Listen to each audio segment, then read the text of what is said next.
Dobro jutro, tukaj je Valentin, ura je 7:30. Danes bom pa govoril o notranjem odporu. No, ljudje običajno radi pomagamo drugim, vidimo, kaj je pri drugih vse narobe in potem želimo pomagati.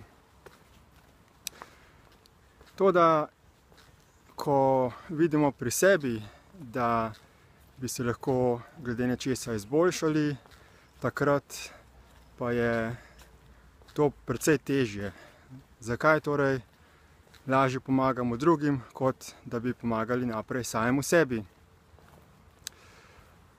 To iz tega razloga, zato ker ko vidimo druge ljudi, jih vidimo samo iz določene lastne perspektive, iz točke lastnega dojemanja samega sebe.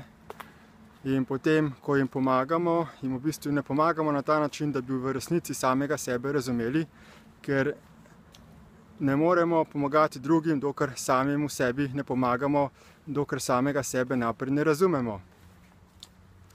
In na ta način v bistvu pomoč drugim predstavlja samo beg pred tem, da bi se soočili z samim sabo. In tudi zanimivo, sem zdaj slišal eno razlago, da v glavnem vsi tisti, ki se ukvarjajo z pomočjo drugim, še posebej v smislu nekega zdravljenja, nekih terapij, po nekje 7 do 10 letih taki zdravilci večinoma umrejo za kakšnimi raki ali tumorji. In to je tudi dokaz, da niso v bistvu dojeli, kaj je bistvo, kaj je vzrok za bolezni, za probleme, bolečine v življenju.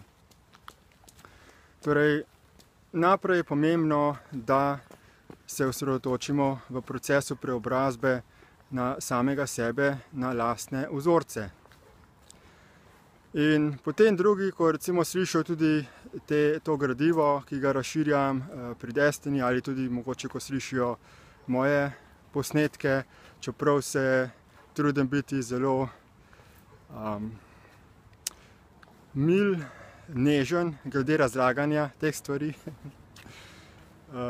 Kljub temu potem nekateri rečejo, ja, ampak jaz počutim tako težko vibracijo, tak negativizem, imam odpor do tega, bi bilo fino, da še bolj da paziš na svoje besede, da si še bolj nežen in tako naprej. In kaj v bistvu to pomeni? Odpor, ki se nam pojavi v nas samih, ko poslušamo nekaj, je polariziranje zvočnih vibracij na negativne in pozitivne. Torej, večinoma ljudje želijo biti prijazni, se kazati navzven kot sprejemljivi, kot dobri in večinoma potem ljudje se obnašajo na ta način, da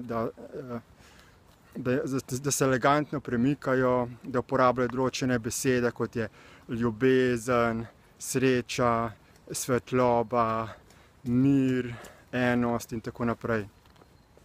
To so tako imenovani bojevniki luči ali mavrični bojevniki ali angelski svetovalci ali podobno. Torej, ko želiš nadeti masko samemu sebi, neko osebnost, neke prijazne osebe in potem igraš to vlogo.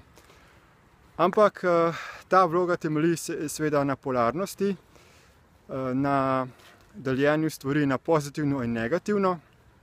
In potem, ko človek reče, jaz sem ljubezen, jaz sem sreča, jaz sem milost, ko sliši neko bolj grobo vibracijo, drugačno frekvenco zvoka, potem to frekvenco zvoka definira kot negativno, kot nekaj slabega in potem v samem sebi povzroči občutek odpora.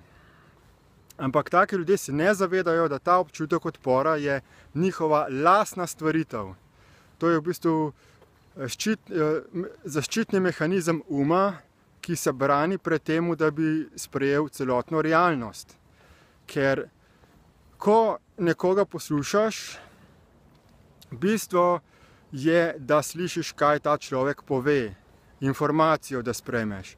In ne bi smelo biti pomembno, ali je nek govor izgovorjen za neko nižjo vibracijo ali višjo vibracijo, za nižjim ali višjim tonom. Bistveno je sama vsebina, besede, ki jih človek govori.